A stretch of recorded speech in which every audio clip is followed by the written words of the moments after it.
Hello and welcome friends. पिछली class में मैंने आपको फ्रिक्शन के बारे में पढ़ाया था कि फ्रिक्शन क्या है। मैंने आपको कोफिशिएंट ऑफ फ्रिक्शन तक पढ़ा दिया था कि घर्षण गुणांक क्या होता है। आज क्या करेंगे, आज फ्रिक्शन से रिलेटेड कुछ क्वेश्चंस करेंगे, ठीक है, कि फ्रिक्शन में किस तरह क्वेश्चंस पूछे जाते हैं। क्वेश्चंस करने से पहले एक बार रिवीजन कर लेंगे, ठीक है। आपको मैंने बोला था कि F बराबर म्यू आर होता है।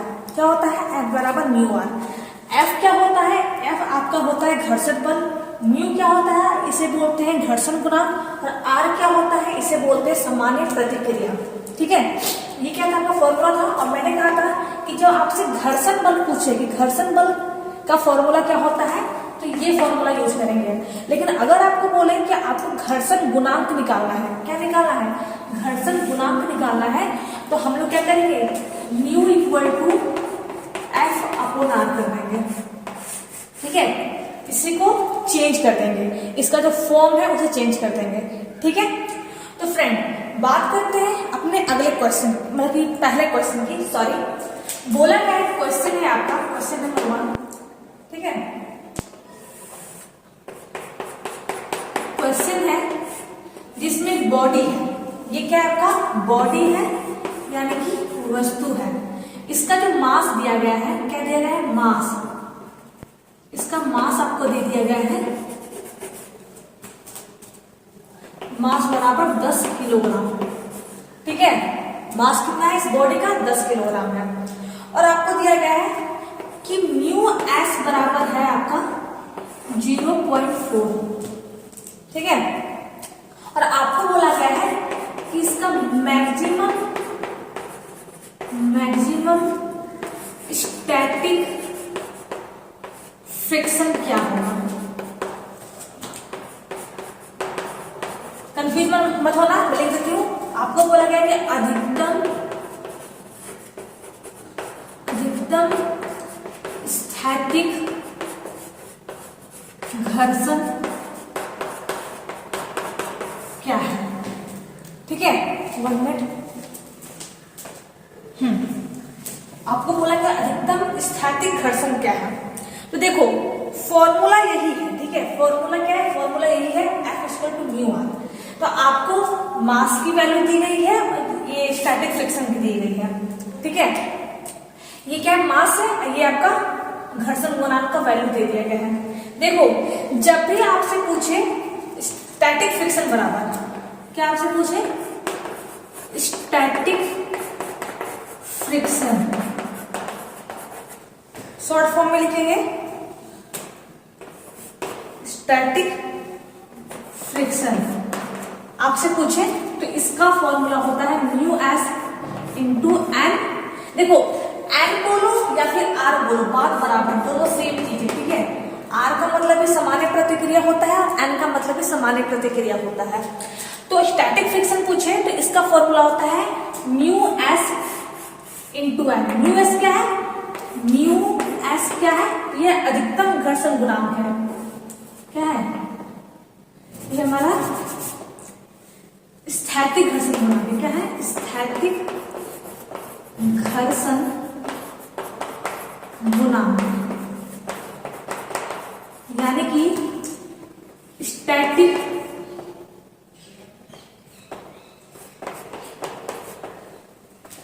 क्या है?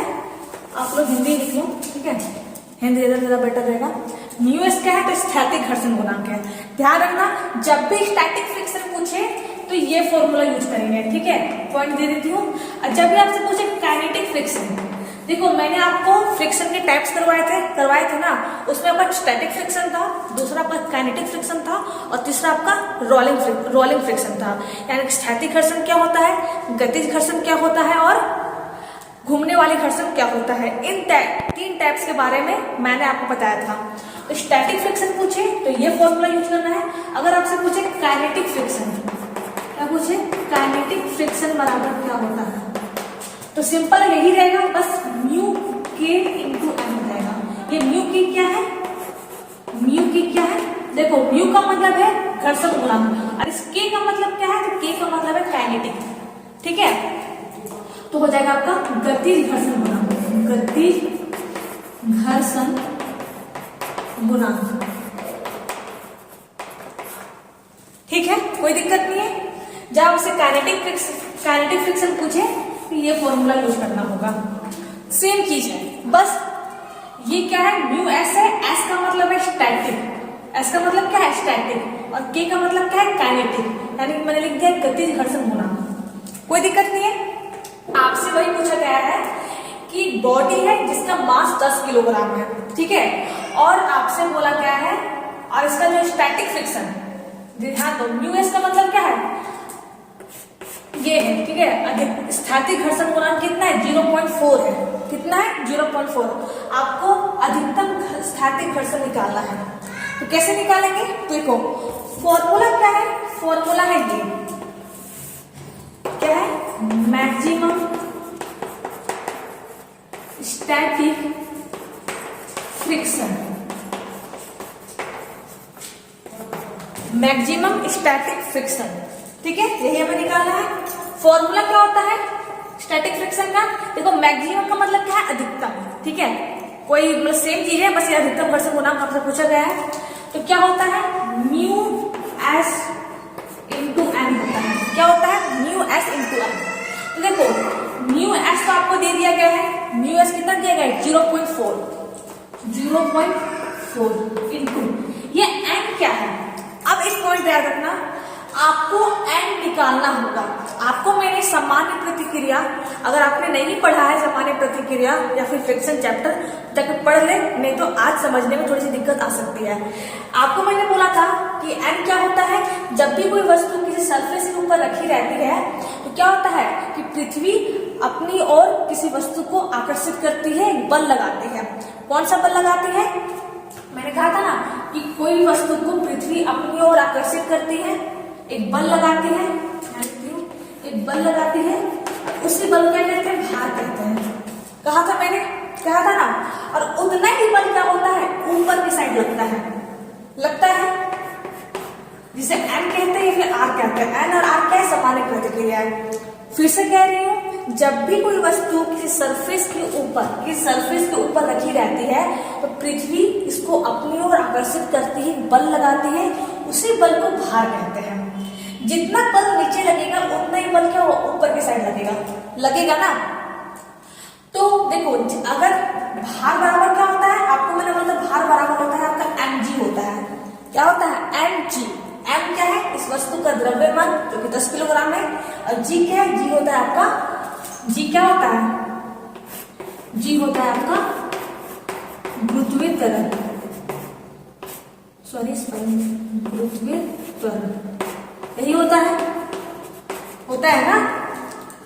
तो आपको यही निकालना, देखो नीचे भार mg लग रहा है, नीचे कितना लग रहा है, भार mg लग रहा है, तो उतना ही बल ऊपर लगेगा, तो ऊपर भी क्या लगेगा, mg लगेगा। तो यही हमें mg निकालना है। तो m कितना है आपका, m है आपका 10 किलोग्राम, 10 इंटू g का मान कितना होता है, g का मान होता है, तो g का मान ऐसे लोगे आप डेसिमल में तो 9.81 मीटर पर सेकेंड स्क्वायर होता है, और राउंड फिगर में आपका होता है 10 मीटर पर सेकेंड स्क्वायर। 9.81 मीटर पर सेकेंड स्क्वायर होता है, और राउंड फिगर में होता है 10 मीटर पर सेकेंड स्क्वायर। ठीक है, तो हम इससे लेंगे, 10 को लेंगे, डेसिमल को नहीं लेंगे अभी। ठीक है, अकॉर्डिंग टू आंसर, अगर आपका आंसर डेसिमल में आ रहा हो तो आप इसे लें, अगर आपका आंसर राउंड फिगर में आ रहा हो तो आप इसे लें। ठीक है, तो हम 10 को लेंगे, 10 को 10 से इंटू करेंगे तो आपका आ जाएगा 100 न्यूटन। बल का मात्रक न्यूटन होता है तो भार का मात्रक भी न्यूटन ही होता है। ठीक है, तो हमारा जो भार है mg है 100 न्यूटन आ गया है, तो 100, तो n का मान कितना आ गया है, 100 आ गया है। देखो, बहुत से बच्चों के लिए ये नया होगा, नया चैप्टर होगा, बहुत से बच्चों ने पढ़ा नहीं होगा, लेकिन कोशिश करोगे तो पढ़ लोगे। ठीक है, तो इंटू करेंगे तो 0.4 को, देखो 4 को इंटू करेंगे 100 से तो 400 आएगा। एक अंक के बाद क्या है, डेसिमल है, एक अंक के बाद डेसिमल लगाएंगे, 0 पर कट गया, न्यूटन। कितना आ गया हमारा, 40 न्यूटन। ठीक है, कितना आ गया, 40 न्यूटन आ गया। तो यही क्या है, आपका आंसर है। ठीक है, 1 मिनट। तो 40 न्यूटन क्या है, आपका आंसर आ गया है, 40 न्यूटन। कोई दिक्कत नहीं है, सिंपल सा है। अगर आपसे पूछे कि स्टैटिक फ्रिक्शन क्या होता है, स्टैटिक फ्रिक्शन का मतलब क्या है, स्थैतिक घर्षण बराबर क्या होता है, स्थैतिक, देखो मैं हिंदी भी लिखवा रही हूँ, इंग्लिश भी लिखवा रही हूँ, ठीक है, तो कंफ्यूजन मत रहना। स्थैतिक घर्षण पूछे तो ये फॉर्मूला लगाएंगे। अगर आपसे काइनेटिक फ्रिक्शन यानी कि गतिज घर्षण पूछे तो ये फॉर्मूला लगाएंगे, ठीक है। तो ये आपसे पूछा गया स्टैटिक फ्रिक्शन क्या होता है, तो स्टैटिक फ्रिक्शन का फॉर्मूला मैंने लिया और मैंने इसे कैलकुलेट कर दिया, ठीक है फ्रेंड। तो फ्रेंड आज मैंने आपको एक क्वेश्चन करवाया है, ठीक है। अगले क्लास में और भी क्वेश्चंस करेंगे और समझेंगे। तो फ्रेंड अगर आज जो मैंने पढ़ाया है आपको, अगर समझने में कहीं दिक्कत आई हो, ये स्टैटिक फ्रिक्शन, गतिज फ्रिक्शन, काइनेटिक फ्रिक्शन, कहीं भी कोई प्रॉब्लम आई हो तो आप मुझे कमेंट बॉक्स में कमेंट करना। अगर आज का वीडियो अच्छा लगा हो तो वीडियो को लाइक करना, चैनल को सब्सक्राइब करना। Thank you.